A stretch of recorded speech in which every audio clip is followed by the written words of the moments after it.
All right, guys, welcome back to the next installment of Double Dribble.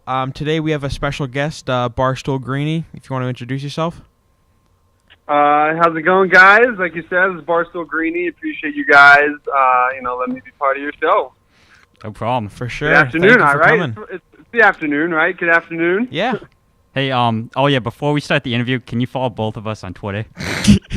Yeah, if you guys want to send, it's not like I'm Twitter famous. I only have like 4,000 people, but sure. More than me. Yeah, more than me. All right. So today we're just going to focus heavily on the Celtics because you're the local expert on the topic. Expert. First, I am. Expert's a strong word, but I've spent. I'm 29, so I've probably spent the last 25 years of my life absolutely obsessing over them. So I think that qualifies me. They're pretty modest. I mean, you know a lot about them. You write like a lot of articles about every game. So I mean, that's pretty modest. But first question: why are the Celtics doing so bad? 4-4, rough start. Why are they doing? What's wrong?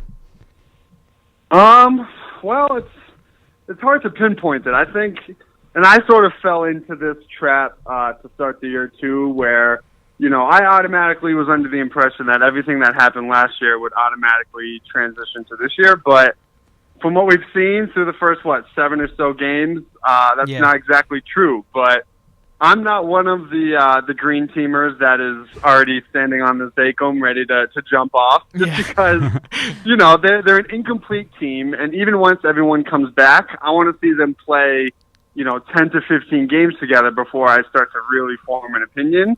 But one thing is right off the bat is clear is they weren't playing hard for, the last 2 or 3 games before the blowout last night. And, that doesn't matter who is hurt, who's on the roster. It doesn't matter. If you aren't going to play hard in the NBA with the talent that they have, you're not going to win. And that's what happened, and I think they saw that, and I don't think we'll have a problem with the effort again. The rebounding's terrible, too. Like, abysmal. Absolutely. Yeah. And it's something that, we all knew going in it was going to be this bad, or it was going to be bad, but personally, I didn't expect the drop-off from Amir Johnson to be so bad. I mean, his defensive rebounding percentage is so much lower than it was last year with relatively the same minutes on the court. So when I think of what their problems are, it's not so much Crowder or Horford rebound. It's Amir Johnson is averaging like 2 rebounds a game on the season. Yeah, and then you have someone like Bradley who's averaging like 8 rebounds a game. Yeah, he's like and I think that kind of messes them up too, because you'll even notice, even with Rozier, when Bradley and Rozier and Smart, they're all crashing the boards, they're knocking it out. There's not really good communication between the guards and the big men, and I think that's just because never before had Avery Bradley had to make such a effort to hit the glass. So I think it's something that the more they play together and understand that like he can now rebound, Tyler Zeller will stop actually trying to rebound. Yeah. But what's your take on do you think there's a certain player that the Celtics should try and aim for, like a certain aspect they should try and get to the team that could take them to the next level? It's tough because I think we all would love like a Boogie Cousins or an Anthony Davis, a big man like that. But I think we need to all remember that they've done such a hard job making sure that they maintain flexibility. The talk of the town last night was, they need to go trade for Willie Cauley-Stein. Well, the problem with that is you're probably going to have to give up more than you want. And he has a $3.7 million salary next year, and then 2 years after that are club options. So next summer they were, anticipating having max money. That all changes if now you're committing money to a Willie Cauley-Stein. I think he'll help, but he's not the one that goes, pushes you past Cleveland. I think to put themselves past Cleveland, they need to keep this core intact and find an unrestricted free agent that wants to come here, like Al Horford did. But when you look at the list, the summer of 2017 is like everybody that's good either has a player option or is restricted. Yeah. Because guys like Steph Curry, who are an unrestricted free agent, are certainly not leaving Golden State. He's not going anywhere.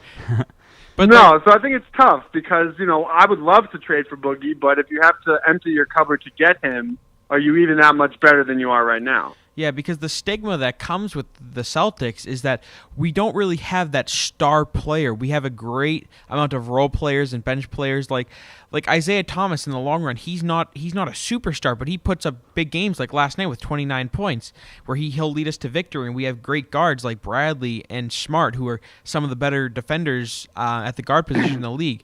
And then we have overall good big men with Horford and I wouldn't say Tyler Zeller's that great, but Will knows Tyler Zeller. Yeah, by the way. yeah, I know Tyler Zeller, but he can hold his own on the on both sides of the court. So I feel like we need that one player who can really take us there because right now we just have those role players. Right, but I mean, how many of those type of players would you say there are right now in the league? Maybe 4. Yeah, there's three of them are all on the same team. Yeah, exactly. Speaking of the same team, the whole debacle with Kevin Durant over the summer, there was big talks about him coming to Boston. Do you even think that was like a close deal? I think the closest it ever really was the fact that they got the meeting in the first place. Yeah. I really can't. You heard all the quotes from the owner and Ainge and everybody saying, "Oh, we thought we were right there and we had a legit shot." I mean, it's a simple basketball decision if you can come to Boston or you can come to Golden State. Exactly. So as soon as Golden State traded got rid of Bogut and Barnes and cleared the cap room, I don't think anybody who had a meeting with him that wasn't Golden State had a legit shot. Yeah. I think they were like 3rd, I'd say, behind OKC and Golden State. Mm-hmm. But Yeah, because I feel like, he knew he was leaving before the whole free agency process started, but I don't think he would have left OKC for Boston. Yeah. I think Golden State was probably the only, because why not just ride it out one more year until Russell Westbrook? I mean, he ended up signing an extension, but I think if Durant had signed like a 2-year deal with a 1-year opt-out just to play out Westbrook's last year of his deal before his extension, then, who knows what happens. But once Golden State came into the picture, I mean, you'd be an idiot not to go there based on, how they play. So what's your take on the whole, like, super teams in the NBA? Do you think they're ruining the NBA with just how great they are? They are. I mean, I don't think so because, listen, I mean, the 2008 Celtics were a super team, just built a little bit differently through trades. The Lakers in the early 2000s were essentially a super team with Shaq and Kobe, and I don't know. I just think there's so much talent in the league. You need more than just 3 top-tier players to play together. So it's not like, and we've even seen it. It's not as if Golden State can't be beat. But I mean, how is it any different from growing up in the 80s or whatever, and everyone just wanting to go to LA or everyone wants to go to Miami? I just think people are more upset. Like if Durant had come to Boston, I don't think anyone would be upset about this quote-unquote super team. I just think because he went to the team that ripped his heart out 3 months earlier, and they went 73-9. That's really what has, that's what put the bad taste in everybody's mouth. Like, had Durant gone to San Antonio, I don't think anyone would be upset. Okay. Yeah. I could kind of agree with that. Super teams have always been like an overwhelming presence in the NBA because you made good points with the whole Kareem and Magic teams with James Worthy and in the Bulls teams themselves with Rodman and Pippen and Jordan. It doesn't get much better than that. And the difference is with those teams, a lot of those guys were drafted, right? You look at the Celtics '86 team, all of them, they usually came through the draft. Mm-hmm. I think people hated the Miami or the Celtic team a little bit, but that was different because they actually had to give up pieces to get him. So it wasn't just like he was picking us, out of will. For Miami, I think was the first instance where everybody really hated it because it was the first example of guys making a conscious effort to team up together. But the Warriors, outside of Kevin Durant, they drafted each one of their studs. So exactly, I don't really fault them for drafting and developing and then just adding a player as Durant, as opposed to if Curry came from Minnesota and Clay came from Sacramento. That would be much, much different. Mm-hmm. I don't fault the Warriors, but I fault Durant because on his decision. But But he makes a good point. I mean, why shouldn't he go out and be able to experience? Like if I had another job opportunity that was going to pay me way more money and make me more successful in the real world, who doesn't take that offer? So it sucks because they're a basketball team full of aliens, but, you know, and the fact that they beat him makes him look kind of weak. But for him to join that situation from a basketball standpoint is pretty much a no-brainer. Yeah, exactly, because I think the problem with it is how the Thunder were up 3-1, and if Durant were to just go to a team that wasn't of, like, higher rankings than the Warriors, if he went back to OKC, there'd be no problem. But yeah, you're right with the whole, like, the stigma of that was the team who beat them. They had 48 minutes three times to beat them, and they just couldn't pull through. Yeah, and personally, I look at it like, okay, that would have been like, you know, in 2008 or in 2010, if the Celtics lost that Game 7 to the Cavs and then Pierce joined LeBron. Like, what? Like, my brain would explode if that happened. And that's just the difference of the two. Pierce was more of an old-school, mid-'90s type player where he hates you on the court. Mm-hmm. Durant is a new-age generation type player where a lot of people are more friendly. It's really not that big of, like, a, you know, hatred of, you know, a rival or anyone that just sort of, you know, eliminated you from the playoffs. Yeah, he, like, hangs out with other players. Like, he goes on a little banana boat with CP3 and Carmelo. So, yeah, it is a different, different style. Different era. Yeah, different era. Yeah. But, like, in today's NBA, you can't rule out the Cavaliers because you have someone with the greatness of LeBron James. You can never just, after seeing what he did last year, and even the year before, even though they may have lost, putting on that finals performance, I just don't see how you can rule out the Cavaliers in any sense of the game.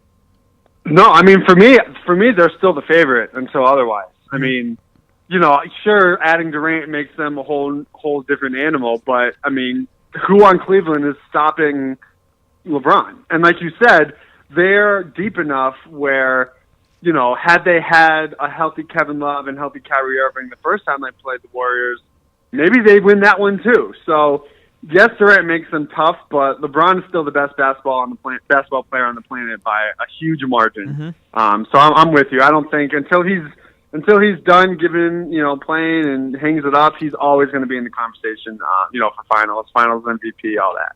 All right. Speaking of the Cavs, they have a point guard, you know, Kyrie Irving. You're getting a lot of debates about who's better, Isaiah or Kyrie. I once suggested it once. Everybody thought I was insane because I suggested Isaiah could be better.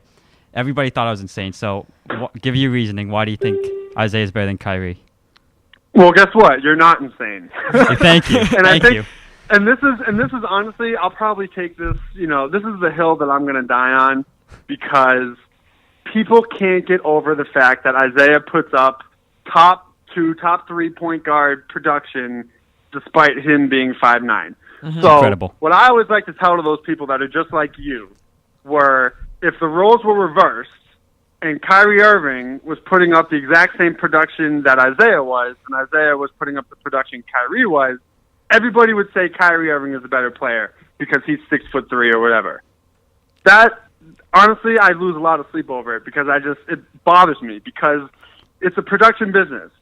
I want a guy, if you look, it is more impressive for me for Isaiah to average 25 and 7 and shoot 47% with guys like Tyler Zeller and Kelly Olynyk and James, you know, than it is for Kyrie Irving to score 28 points and have 3 assists and play with the guys that he plays with. Like and I LeBron, think when I say that, and I think when I say that, the one thing people say is, oh, they don't use Kyrie the same way as Isaiah. You know, they have LeBron who facilitates. Uh-huh. But again, you look at it and they have the exact same usage rate, which means they're being used the exact same amount. They have the ball the exact same amount, and Isaiah's outperforming them. And it was a huge thing last year where, you know, hey, it was the first time he's doing it. He's come back this year and has upped his points, his assists, and his field goal percentage. And so I did a little Google search. I don't know what else has to happen. Like, does he have to, or, you know, people will say, oh, he got swept in the first round. Well, Kyrie Irving couldn't win 20 games without LeBron James. Exactly. I did a little Google search the other day, and Kyrie takes more shots per game than Isaiah. So that argument's just not valid. That, you know, Kyrie doesn't. Yeah, and listen, you play with a Kevin Durant or Kevin Love and LeBron James. You have 1 double-digit assist game last year. I don't care if LeBron is the primary facilitator. Exactly. Like, Isaiah's getting 10, 11 assists a game with garbage players. With Tyler Zeller. Yeah, like by comparison. So I don't know if we'll ever get there. I think it's just people can't get past this height. And I think that's why I campaign so much for it, because, for so long in this city, the Celtics, when we were thinking post-Big Three era, we wanted a big-time player who showed up in big-time games and wasn't afraid to take a big shot in a big moment and make that shot. And that's exactly what we've gotten with Isaiah Thomas, and yet still people are trying. I mean, I listen to Felger and Maz, and I want to blow my brains out because even still, people aren't ready to really give him his credit, and it's just mind-boggling because any other guard that is in the league that has his numbers is an All-NBA player. But because he's 5'9", he can't be one, even though his production warrants it. It drives me up a wall.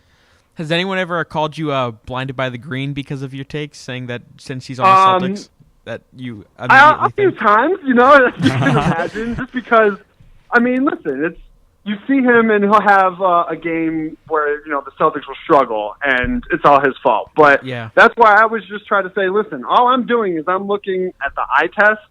There isn't a guard that can stay in front of him on the court. It's not Kyrie, it's not John Wall, it's not Chris Paul. Every time he's gone up against one of those guards, he's dropped 30 points on him. Mm-hmm. So nobody can guard him, so he passes the eye test. And I just look and I just say, hey, people lie. He always says men lie, women lie. The numbers don't lie. So I think when people realize that they're wrong, they just tend to go to you're just a homer, green teamer drinking the Kool-Aid. Exactly. It's like, no, man, I'm looking at what he's actually doing on the court and not just being stuck up on the fact that he's, 5'9". Yeah, you're looking at the stats rather than the jersey color. Exactly. Yeah, and it's everything. It's your traditional stats. You want to go advanced and look at his, assist percentage and points per possession. I mean, no matter what way you slice it up, the only thing that he's regressed a little bit in so far this year is his 3-point percentage. I think he's down to 29% or something ridiculous. Mm-hmm. But chances are that averages out to be his career average of 34, 35%. So if he's going to be a 35% 3-point shooter and he's going to shoot 48% from the field, given what we need him to do, and oftentimes, as we've seen, he's the only option with Crowder and Horford out, and they still can't stop him. I mean, I just don't know what more people need to see. Yeah, I always get called blinded by the green for some of my Celtics takes, mainly for Harrison Barnes. I said Jay Crowder was better than Harrison Barnes. People were like, "Oh, Adam, you're blinded by the green." That's not absurd. It's not absurd at all. He's saying people are saying, "Oh, Adam, it's me." I don't see Jay Crowder being better than Harrison Barnes. He's been me and him have had this argument for a long time, being who's better. What's your take on that? Who do you think's better? Well, I can see both sides of the argument, right? I think Jay Crowder is obviously a little bit more attractive because he makes about a third of the money that Harrison Barnes does. But there are certain things before he got hurt, and his outside shot looked much improved. I think you could argue that Harrison Barnes is, stretches the floor a little bit more, but I think Jay's a better rebounder and defender. So it's tough to say because I thought that Jay was on the trajectory of having a breakout year. But, you've seen Harrison Barnes has already dropped a couple 30-point games in Dallas. So they have different roles, right? Jay Crowder will never be the type of option and sort of go-to player for the Celtics that Harrison Barnes is now being paid to do for Dallas. So you can't really compare him in that aspect. But, I think Jay's got a bigger body, but maybe, Barnes is a little bit more athletic in the open court. So, you can't go wrong with either in terms of a young, small forward. I would just rather the guy that gives you similar production for a fraction of the cost. Mm-hmm. So we're going to move on a little bit from current NBA, and we're going to ask you about some of your favorite Celtics memories. What would you say is your favorite Celtic memory? Favorite Celtic. I'm not going to go the easy one and just say when they won in 08. Yeah, that's too easy. I'd say it's everyone's favorite. I'd probably say Tony Delk's. Not Tony Delk. This is a hard question. I'll say when Pierce came back. I think he scored. I can't remember. I put it in a blog one time in his retirement blog. He scored 26 points in the fourth quarter. It wasn't the comeback against the Nets, but it was. I'm gonna have to find it and send it to you guys. But I'd say any early Paul Pierce memories is really when I started to go to the games with my dad, and it seemed like we saw, the Celtics versus the Raptors every single time. I didn't understand how they played them so frequently, but when they finally made that playoffs in 2001, it had been the first time in a long time since I was, a functioning human that I remembered it. But just, even the down years of when they were losing all the time, I just thought it was really interesting because I'd never, ever, ever seen the Celtics tank in my entire life. And you almost had to commend them for losing like 19 games in a row. I didn't even knew that was possible. Yeah, honestly. So that was interesting. But obviously, any time that, I got really emotional when KG and Pierce came back when they were in Brooklyn. I mean, I was crying like a baby. The video, stuff like that. But too. Yeah. Yeah, it was awful. I knew it was going to happen. I tried to prepare myself. As soon as Pierce was started, it was just Waterworks City. A lot of people forget Paul Pierce. He got stabbed 9 times. What was your reaction to that when that news broke? I couldn't believe it. Here's a guy where he essentially was, first team All-American player coming out of Kansas his junior year. Was basically a gift from God to fall at 10. Had a pretty good rookie year. And listen, I've been around that area where he's been stabbed, and I mean, it just doesn't even make sense. Like that happened in 2001, so I was 14 years old. I mean, I couldn't even comprehend it. Now you think he's going to die. The next thing you know, he's like he's starting and playing every game the next season. It was unbelievable, and I don't think they've ever caught the guy. So, I hope he doesn't come back and like try to, get revenge or something. You think it could have been like the Lakers, like maybe like a little bit of conspiracy? Yeah, a little bit of foreshadowing what would happen in like 2008. Yeah, trying to get him killed. Yeah, I mean, it's just so. I mean, that is such a small little club, and you hear all the reports of like, oh, he was trying to break up a fight. And it's like, listen, I mean, that's not in the best part of Boston, but certainly not a spot where you would think that like, a star player for the hometown professional basketball team is getting, stabbed an inch away from his life. So you're saying it was the Lakers? It was. Being that you've told us your favorite Celtic member, how about the worst? Because personally, easy. 2010. Game 6, 2012 Eastern Conference Finals. Easy. Easy. That was LeBron. Oh, that was when LeBron laid that was the best LeBron performance I've ever seen, I think. Easy. So, right, because we had a chance to close it out. Obviously didn't. I remember being in the stands for that, and you saw him, right off the bat, he didn't take one jumper. Everything was to the rim. And once he started to make, end of shot clock, ridiculous fadeaways, you just knew. And he had this look about him, even during the national anthem, where, he was going to go off, get rid of the demons that haunted him from the Celtics past. And I have never seen him. Maybe, obviously, his performance in this recent finals. Mm-hmm. But up until that point, I had never seen him play like that.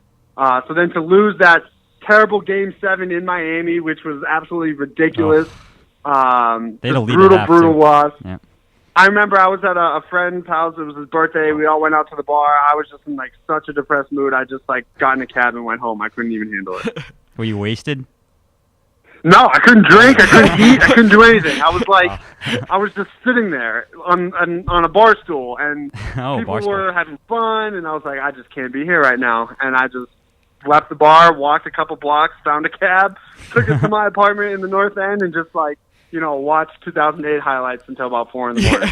Honestly, I think 2010 Game 7 is much worse than Game 6. But Game 6 is terrible, obviously. I don't know. I think he makes a good point because like that 2012 game, that was kind of the end. That was the end of it all. Yeah, I mean, right. I think 2010 sucked, but it sucked because we blew a Game 7 because Perk got hurt. Yeah. 2012 was different because this was a team that was supposed to do nothing, got into the playoffs and just kept chugging and chugging and chugging. Then you had in Game 2 in Miami, you had the Rondo no call where Wade smacks him across the forehead. Yeah. So that was a little suspect. They come back and still are in a position to really take charge and win the series at home. I just couldn't believe it. So, do you think Paul Pierce is your favorite Celtic ever?